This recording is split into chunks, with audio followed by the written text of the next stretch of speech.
Notacon.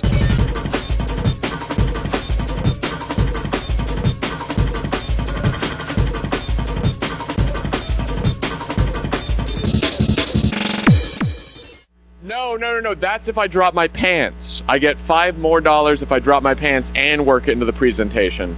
But we'll see how well this goes. So, this entire thing has been fraught with horrible error because I tried to drive 9 hours with a 46 and a janky-ass 12-year-old hard drive. So, the actual computer to demonstrate, like, hey, do this and you get a picture is dead, unfortunately. But you can still look at the amazingly mammoth pile of crap that the device actually is. But don't leave yet, because I have slides, and you're gonna sit through them. So I guess I'm Tanner, or Cause, whatever you want to do. I'm speaking on an improvised digital strip/slit/streak camera. So basically, the idea is, oh, do I have an idea slide? Yes, I do. The basic principle of a strip camera or a streak camera, or there's like 4 different names depending on how you're using it, is that in the film plane of a camera, you guys all went to the beginning and intermediate photography talks, right? So you're all up to, okay. So in the film plane of a camera, you have a little slit like that. So rather than having an entire area of negative exposed at one time, you have one little, I fucking hate it when people don't turn their cell phones off. Instead of getting the entire image at once, you just have basically a line. And so what you do is you move film across that line, so perpendicular to the slit. So as a result of this, you get an image over time, which is different in a different way than if you take a long exposure with a camera and you get an image over time because things are blurred. Because at any given point, the film is only being exposed for a short amount of time, but the entire image can span a longer amount of time. So this is vaguely interesting for reasons I'll get to. Find something useful to do with it. So one, and these are my incredibly crappy, okay, basically it's this incredibly old black and white scanner that only interfaces with an ISA card, which is why I had to drag a 486 here with the drive failure and whatnot. But this is what you get when you take a subject. You have the camera stationary, so it's only exposing a little bit of it at a time, and you spin the subject in front of it. You get a rollout, or peripheral photography. This is interesting to archaeologists largely, or art historians, because if you have, say, a vase with Greek painting on it, it's really hard to photograph because from any given stationary point, you're going to have different perspective at different points on the vase. Whereas if you set it in front of the camera, perfectly centered, and you spin it, and you get this nice rollout, you have the same perspective across all points on it, and that's interesting to some people. The other thing that you can do with it is, wow, that's really dark, is you can rotate the camera. So you can get a 360-degree panoramic just by taking it, and because you're running it across this slit constantly, and the exposure is correct within the slit, you get basically a panoramic photograph that can go 360 degrees. That's pretty much that. What people get into more are things with moving subjects. So you have the camera stationary. So for example, in the 60s, a couple of Time Life photographers got film slit cameras and took photographs of Olympic athletes. So as something's moving past the camera, depending on how its position and orientation changes, it's reflected in the image. There's another guy now who is doing really trendy skateboarding photographs by using a slit camera. Because let's say somebody is jumping through where the image is being taken, and they're flipping their skateboard. And then in the actual image, because of the way it moves, you get this nice like corkscrew. Because basically what you're getting an image of is a cross time of what they're doing. I am moving very, very fast. Other uses, photo finishes, most racetracks. I'm being required to drink. I'm sorry, hold on.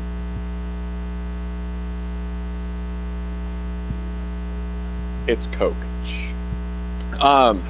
For example, at racetracks, because you can set up this camera that is taking a single line in space and making an entire image with it, you can set it up at the finish line of a racetrack, and then you have very nice proof of, oh, that horse's nose crossed that line in space first because you looked at the image. Aerial mapping is another one. Basically, because like for the same reason that if you take an image, let's say from an airplane with a wide-angle lens, you get different perspective at different points in the image. So you're pointing straight down. Buildings on this side, you're going to see the near side. Building is on that side, you're going to see the near side. But if you set it up pointing straight down, as the plane goes over, you're going to get the same perspective on everything straight down. That's all I've got. Blah, blah, blah. I'm actually in competition with Irish for the worst slides of the conference right now, but I really... Did he already walk out? I guess I did sleep. Oh, that's... I feel better about sleeping through his talk. So basically, this is all talking about it in terms of film, where you actually have to rig a mechanism to wind film past the slit in the camera.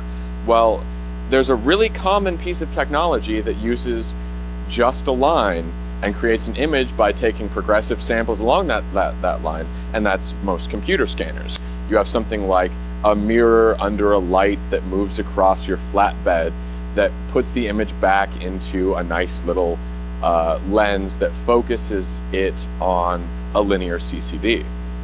Now, those are bad because generally the scanner does not work continuously.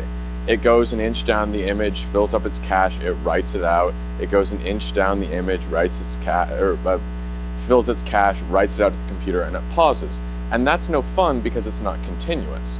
But, and unfortunately they don't make modern versions of this, there's the portable document scanner. I'm sure you've all seen them. Little handheld thing that you put on something and you roll it down and you're supposed to scan text with it.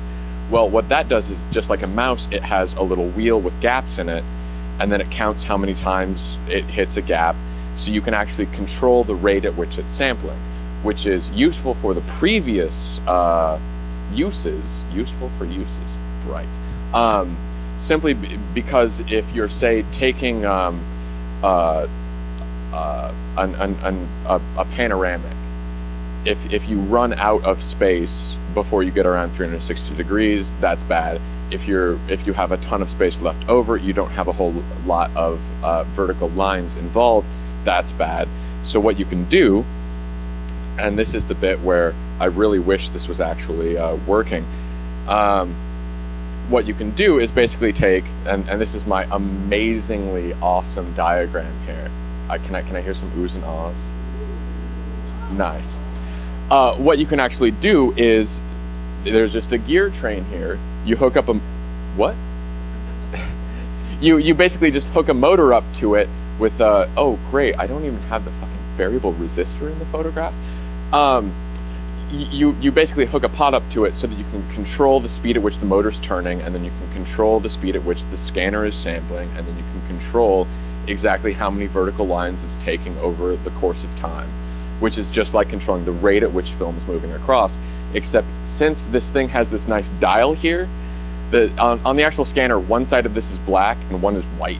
So you're just setting your exposure for the scanner by turning this dial, just trial and error. Don't ask me what the ISO of it is, I never really properly figured it out. And then what you do is you take the linear CCD, which, oh, check that out, I've got a picture of. That's a linear CCD. You're all impressed, right? And you take it and you slap it in the film plane of a camera, and what I've always used is either a Mamiya like twin lens. The nice thing about twin lenses is if the shutter's open, you can still look through it, unlike like 35mm SLRs. Or this is actually an old Kodak Brownie, which really impressed a lot of photography people because they're like, oh, you're mixing technology. Oh, it's like early 20th century and late 20th century. The theory! But it was more that it was free, like the scanner. What? I know, there's very little Girl Scout jokes involved. Although now I feel so bad for not putting a slide in here with the brownie joke. What a total failure this talk is. I'd really love to demonstrate this because it's really fun to play with.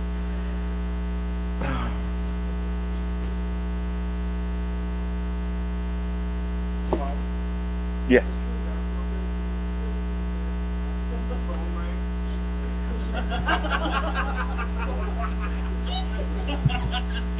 You know, the absolute saddest part of this is that camera actually going?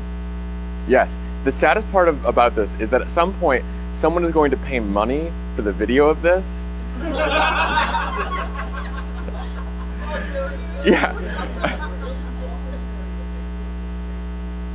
Right. No, I mean, like I didn't want to say that it's funny that you guys all paid to get into this conference and I didn't. Which is funny, but the fact that my total and utter breakdown and failure is being recorded for posterity is just really amusing to me. Whichever. So at any rate, you can make one of these by modifying a film camera and sticking a motor on the film rewind and then doing all of these things. Or you can take a $3 scanner and slap it back in the back of the camera and you can play with it. And it's actually really interesting and it's terribly easy. And this is way more complicated than it needed to be because the cable was a little short for my purposes. But you don't actually need to modify it any. You can actually just crack the case, and usually there's a short cable that's long enough for you to fit it in the back of a camera, and then you can play with it. It's fun. You can do things with it. I've totally lost it. So, is there questions why I'm up here? I'm sorry, no, the actual pictures are these sort of illustrative pictures here. These actually came out of the camera. I used the cheapest one. Actually, if you guys know Enclaved actually bought this scanner off of eBay for me because I don't use PayPal or anything. So like you can thank him for this. But this is this is like literally like the first model of Logitech's portable document scanner. So you get something like 16 shades of gray, which is why these images look just so detailed and sharp. No, that's not right. But more or less, there's actually a guy named Andrew David Hazy, who is at the Rochester Institute of Technology, teaching in the photography, the technical photography program, who's done the same thing using. Basically, what he did was he took a 4x6 color photo scanner, sort of like the most consumer grade thing possible, simply because it was designed to read the entire thing in one go. So unlike a large flatbed, which will read chunks and then deal with actually storing the data, it just reads the whole thing in one go and does it. And his images are a hell of a lot more impressive.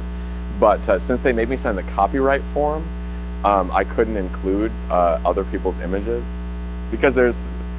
All right, you know it's bad when I'm being pressured to drop my pants in the middle of a talk. Take it off. But I mean he's actually no. But more or less, so you can get a lot higher res and color, and actually if you get some of the later models of the color portable document scanners, I mean it works the exact same way, but you get a lot higher resolution and in color. This is actually full resolution, and you can still see the pixels, which is really, of course, when I say that, the screensaver kicks in. I should have thought of that before I plugged this in. But I mean, basically, you get that. There's another. There's a guy in Japan actually who takes pictures of entire trains by setting up a slit camera in one place and then waiting for a train to go by. Then he starts the exposure, and since he has already figured out the speed that the trains go along a certain set of tracks, he knows exactly how many samples he needs, and gets these. I mean, like they're really mammoth, like something like 48:1 perspective images, where it's the entire like bullet train or things like that. But he's a nutty Japanese guy, and yeah. A flatbed photo scanner.